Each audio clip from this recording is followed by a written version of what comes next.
Thank you so much for the very generous and slightly exaggerated introductions. Also, very honored to be here in this learning center. And I was told that the audience is very mixed from the very beginning, beginners to very established students and practitioners. So this is going to be a bit of a challenge for me. I'm hoping that this will become some sort of a discussion rather than me taking up all the time talking. Well, to begin with,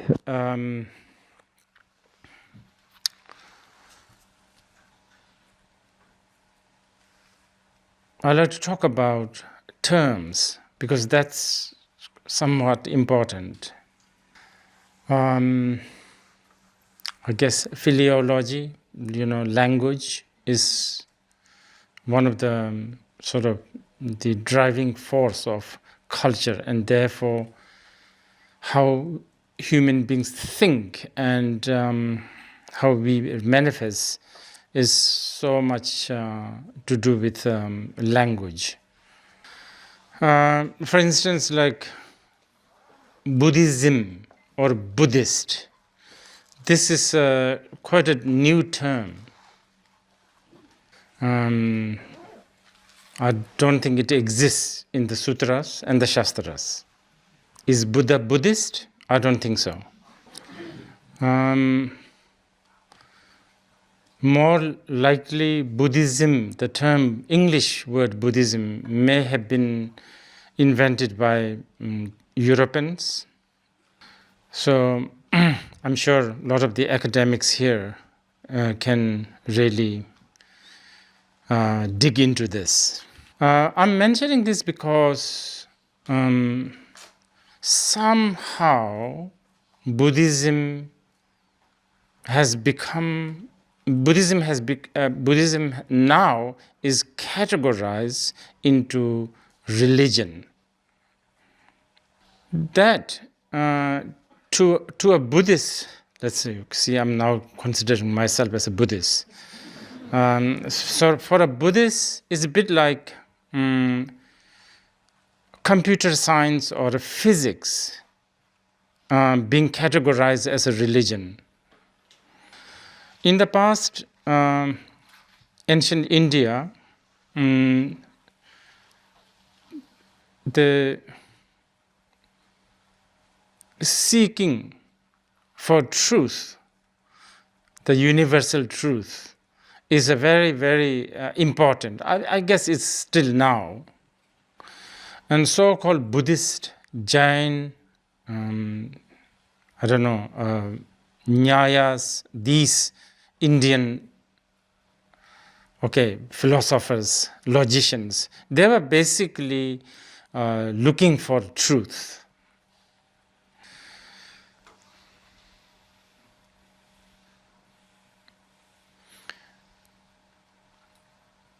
Today, we are using a term Dhyāna. Now, this is, I think, one very important term, as Professor was mentioning earlier. But this is so difficult to interpret and translate.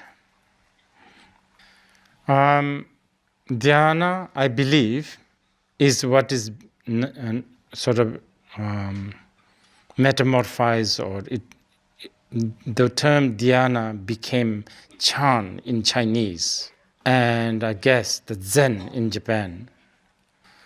Now,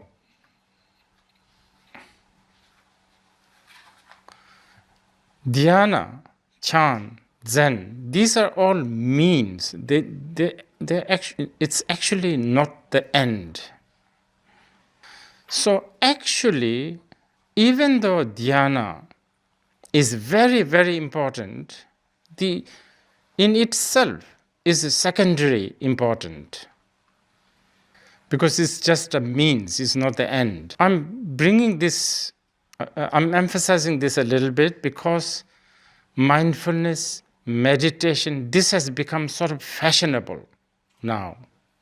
But I think it is important to remember that actually meditation or mindfulness or dhyāna, they are just method, they are means. So if I'm having a coffee here, the cup is the means. I can have it in a porcelain cup, I can have it on a paper cup, depending on different situations. If I'm traveling, probably porcelain, cup is not a good idea.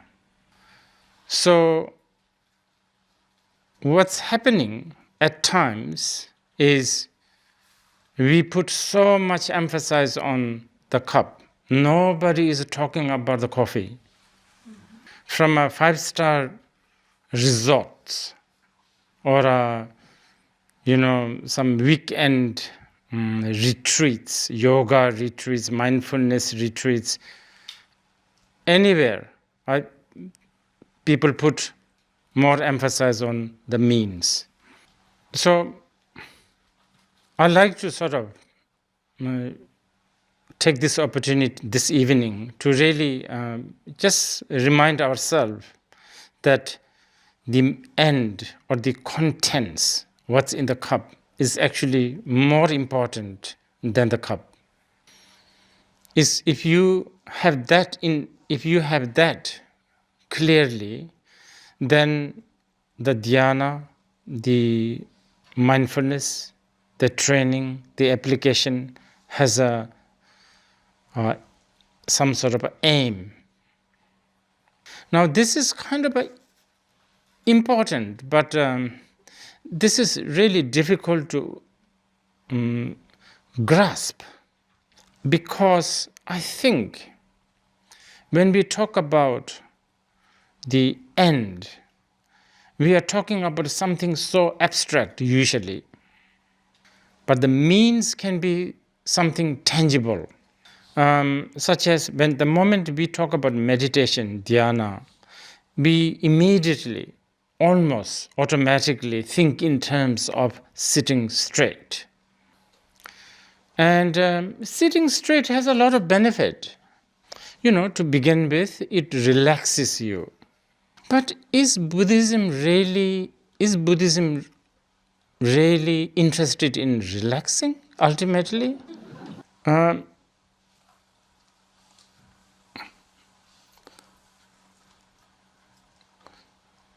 Meditation also have this connotation of being peaceful and harmonious and calm and all that. But again, like the relaxation, being calm, peaceful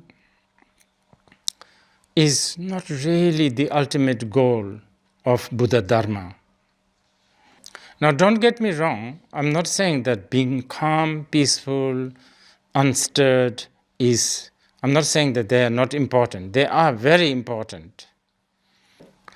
If you want to see the clear and pristine water that is filled with mud, not stirring the water is important initially. But just not stirring and letting it be may help settle all the mud beneath. But mud is always there. Any time it can erupt. This is why the characteristic of dhyāna or the contemplation in the Buddhadharma always have this two aspect, the peace, calming, kind of abiding shamatha, and seeing the insight, the truth, the vipassana. Okay, so let's just explore this a little bit more. This dhyāna, in the context of shamatha and the vipassana. And let's try to sort of reflect these based on what's happening within our life currently.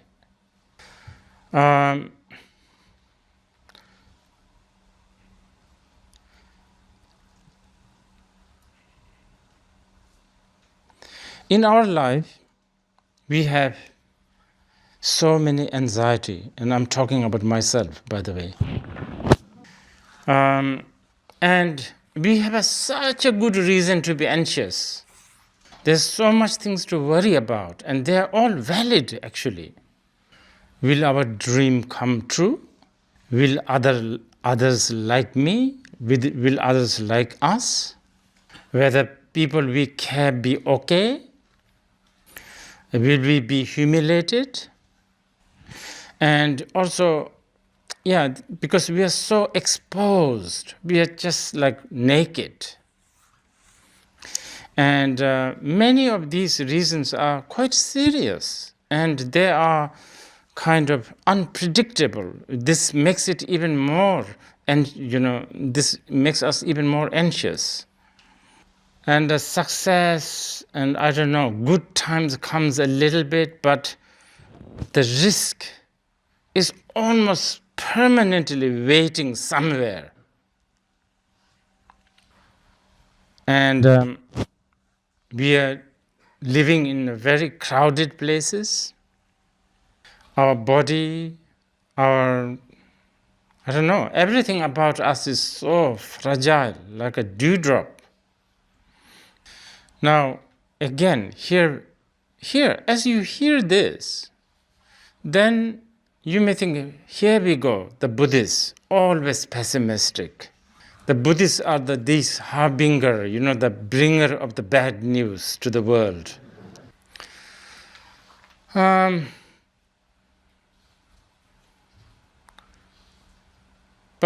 this unpredictability and uncertainty also has a lot of good side. All the reasons to be anxious, we can use almost all the reasons as reasons to be happy and calm and blissful. But knowing the truth is fundamentally important, because this is the only way we can counter our anxiety. For instance, in the modernized world, like today's world, there's so much loneliness, and there's so much alienation, and so much challenges in our world of relationship, and challenges in our with the world of parenting. So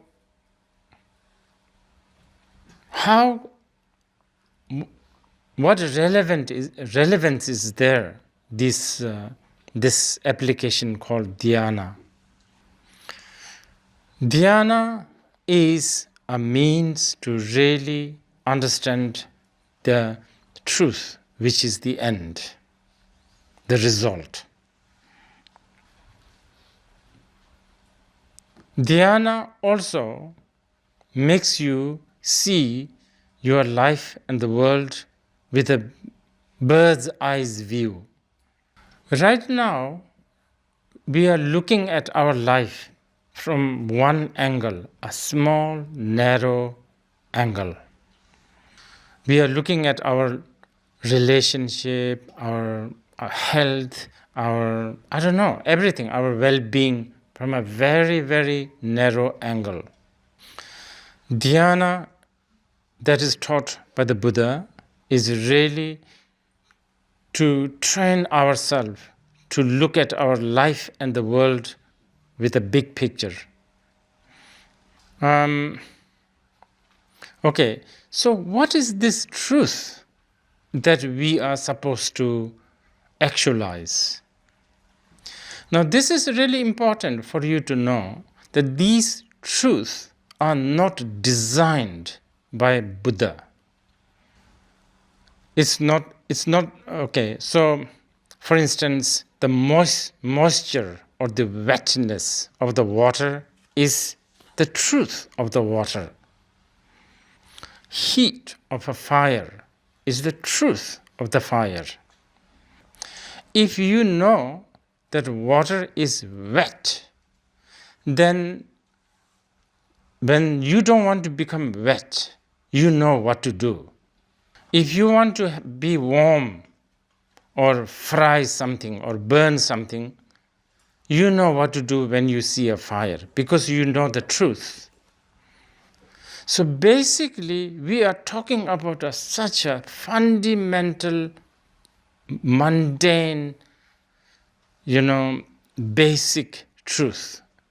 So how does Buddha see the truth? That Buddha, or the teachings of the Buddha, sees the world as constantly changing. Actually, changing is probably not the right word. Uncertain. This truth is universal. This truth is not made by Buddha.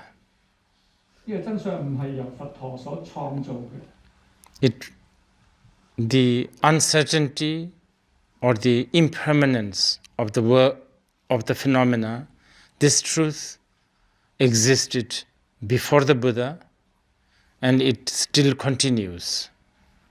And this truth is probably the most evident for the lay people like us. Even though it's actually the most evident, this is also maybe something that we miss all the time. Like, for instance, ourselves. We think we are the same person that existed 20 years ago, completely denying that it has changed all the time. Okay, this truth at glance, as I said, probably the most easy or I don't know, it should be, logically or kind of obvious. It should be. But for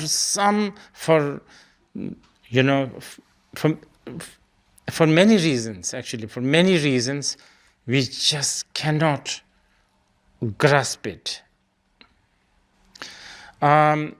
Sometimes we do grasp it, but in a very, very twisted way.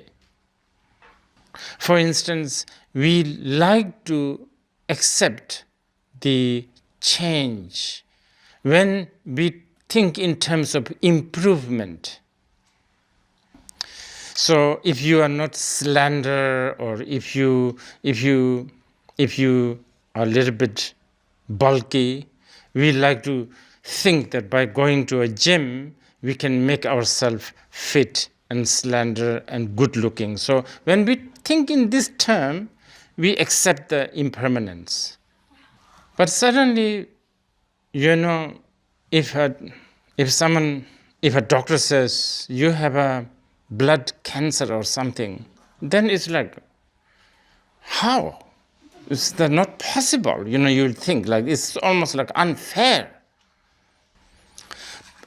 But this is actually very, very gross example, very, very obvious example. There are so many of these about our values, our definitions, what we believe and what we detest. All this keeps on changing. Some change quite very gradually, others, overnight it can change. This truth is one of the most fundamental truths that Buddha taught, sometimes known as anicca.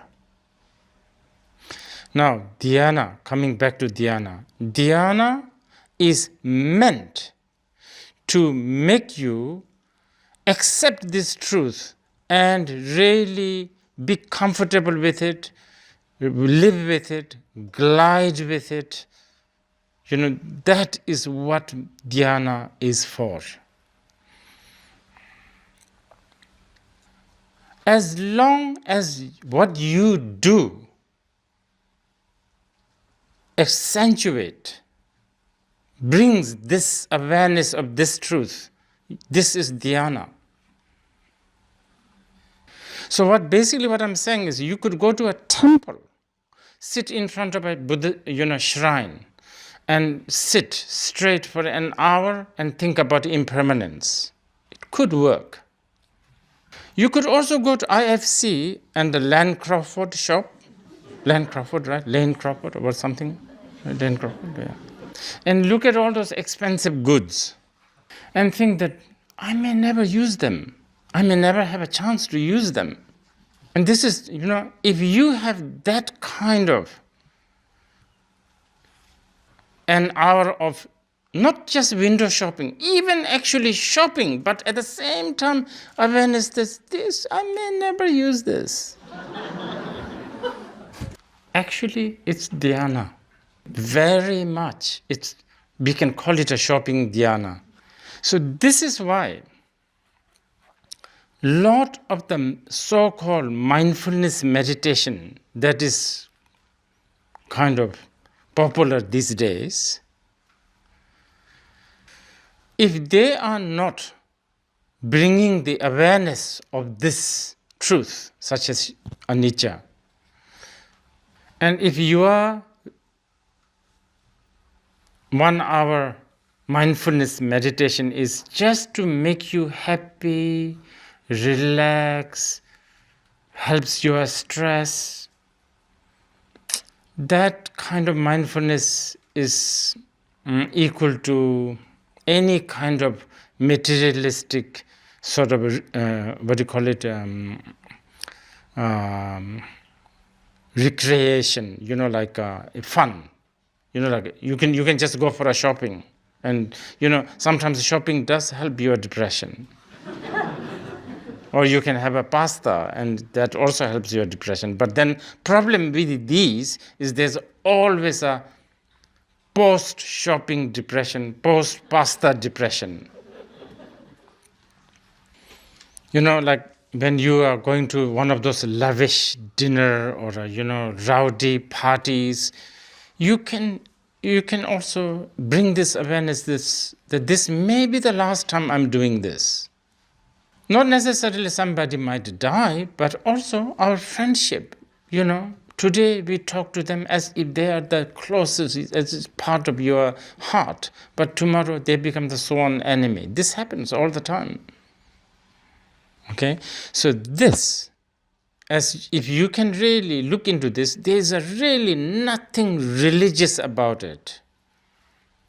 There's nothing mythical. Uncertainty, anicca, impermanence is not a myth. It is so raw and present and here and now. Okay, how is this going to help? Now think about this. How is this going to help with our modern day problems, such as loneliness, such as relationship, parenting, etc., etc.? If you really contemplate, if you look into our loneliness, the real cause of the loneliness, one of the biggest one, is not knowing the uncertainty. One of the main causes is not knowing the uncertainty.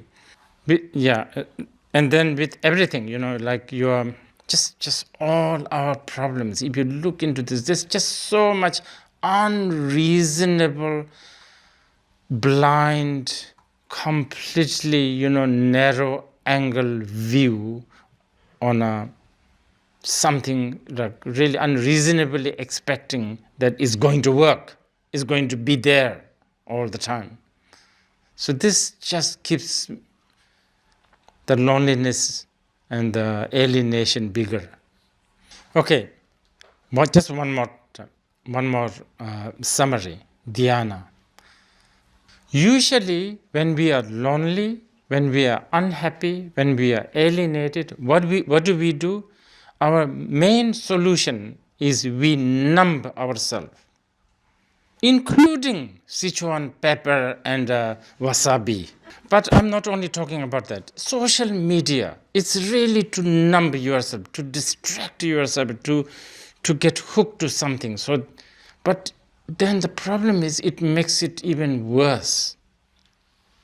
Yeah. So online shopping, Amazon, all of this is basically a method to numb us. And that's where we are. This is what we do usually. Dhyāna does the opposite. Just face it. Look into it. Try to see the big picture. Try to have the bird's eyes view. So let's say you are lonely. You are lonely because you are only looking at something from your right side. And the right vision is only limited.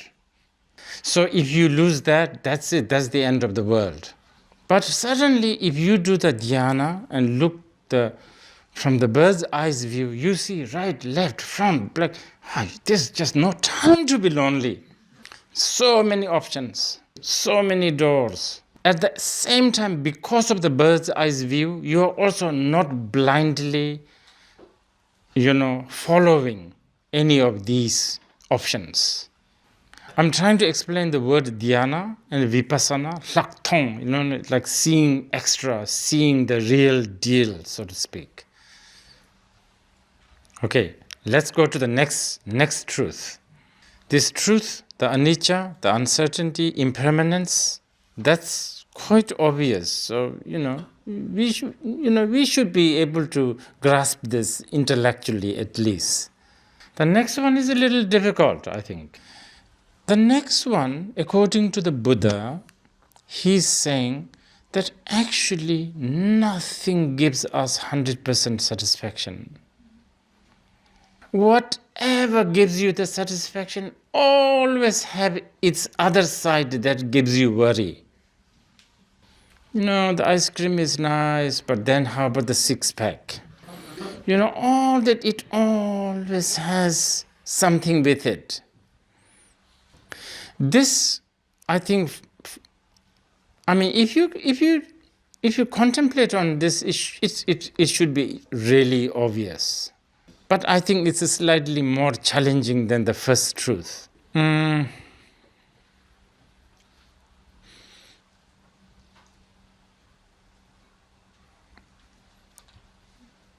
Because then,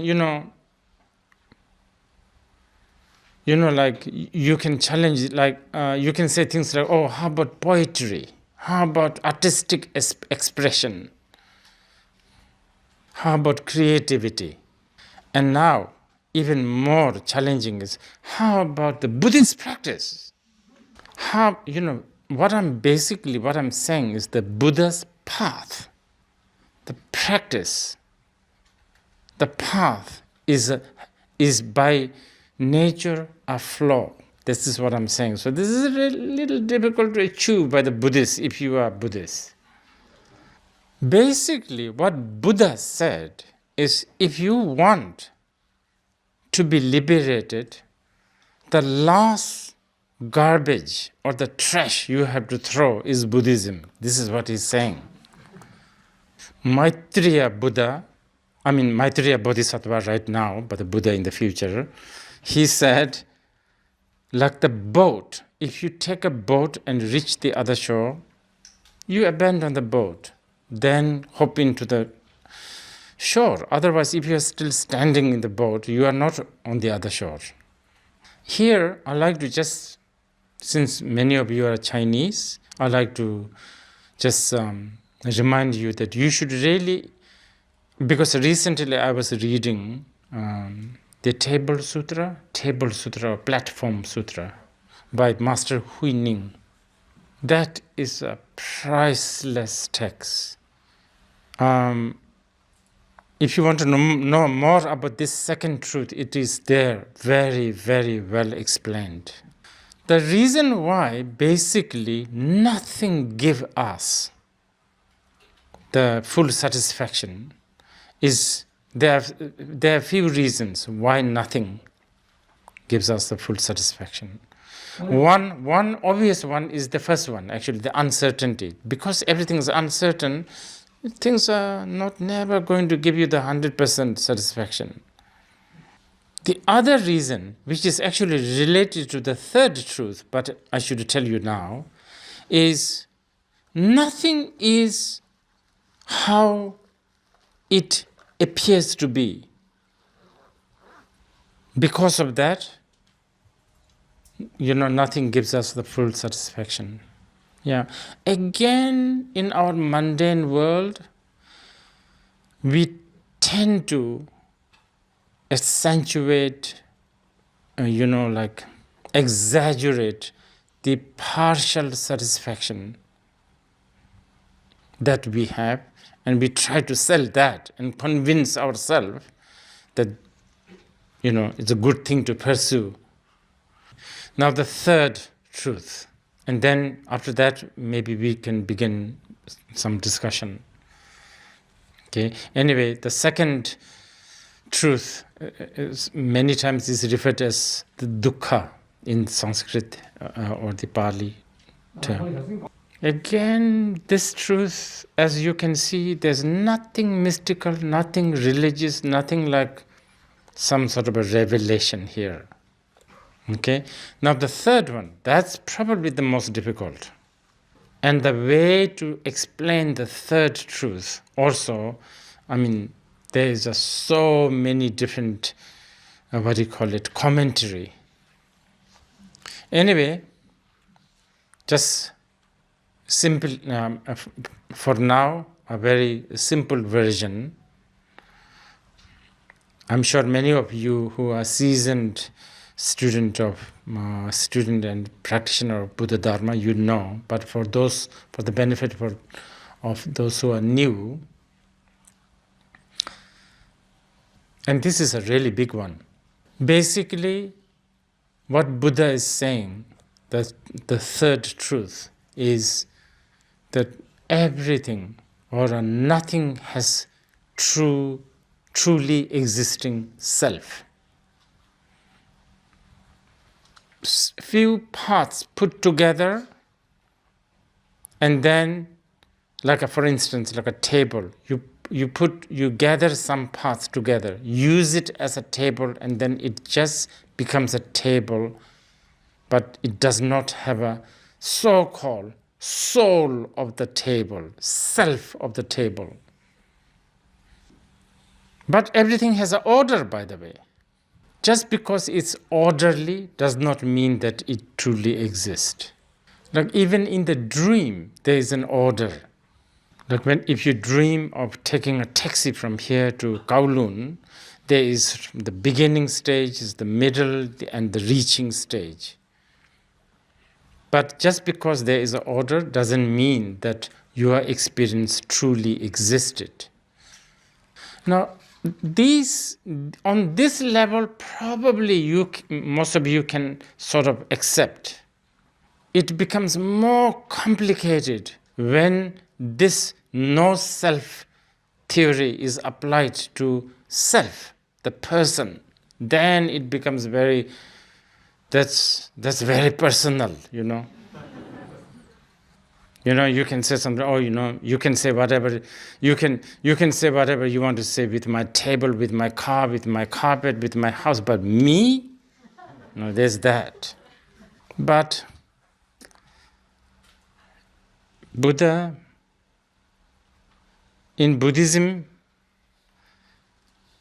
the selflessness of the person's self is a very, very important. Now this is habitually difficult to accept. But this idea of selflessness ends up sometimes misinterpreting as negation.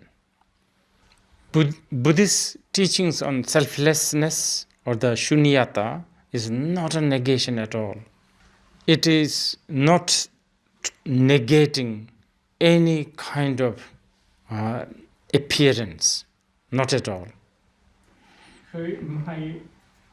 If I'm chewing something sour, some of you who knows what is sour will have a saliva in your mouth. My sour thing that I chew hasn't gone into your mouth, but still, this is how the cause and condition functions. For those who have never experienced sour in their life, no matter how much sour I'm eating, no saliva, nothing. Because habit of sour doesn't exist in his or her system. So anyway, this truth is, often referred as anatta in the Sanskrit language. Okay, so now just to re-summarize again, Dhyāna is a method to make you see these three truths, make you maintain seeing this truth, maintaining this recognition of the truth is important. Because, we have so much things, and especially, as I said earlier, we have habit of numbing ourselves. Okay, now again, like the anicca I talked earlier, how does this dukkha and anatta really relate to the today's world? About loneliness, not just loneliness, about management, about leadership, for instance. I'm only mentioning this because when you go to a bookshop, half the bookshop is about leadership and management. No one has written a book about how to become being led.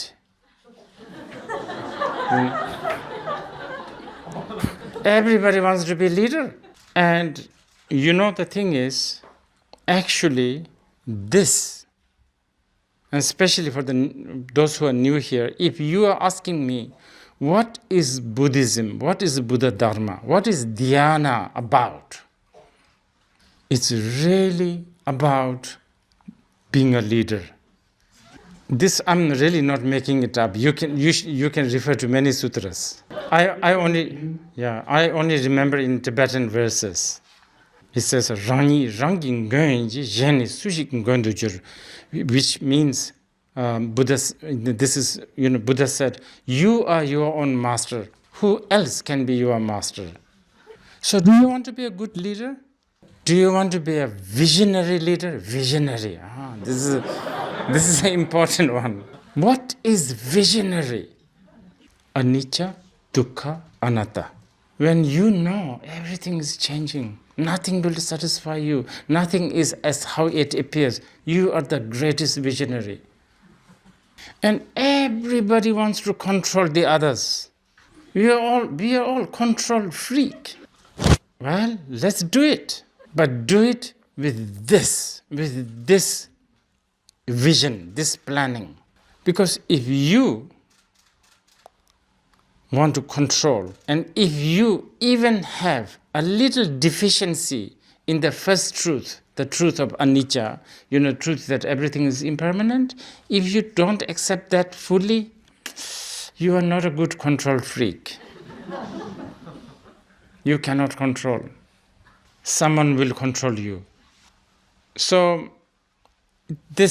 everything, actually, whatever, it's very, very related to our existence. But that is not the real aim. Real aim is to go beyond.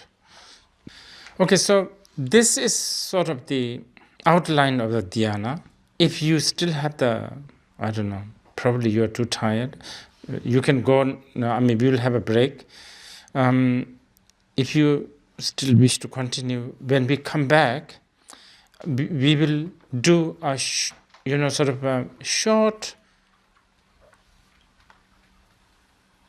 exercise on how to do, the short exercise of this Dhyāna based on a very classic method. To the certain extent, by reading books about how everything is changing, how everything does not give you satisfaction, to the certain extent, this will help. But this Dhyāna method has been tested, what do you call it, trial and error, for 2,500 years. And this is a big gift. And there are some very simple and unique method to actualize these truths. So when we come back, we will discuss this. Okay.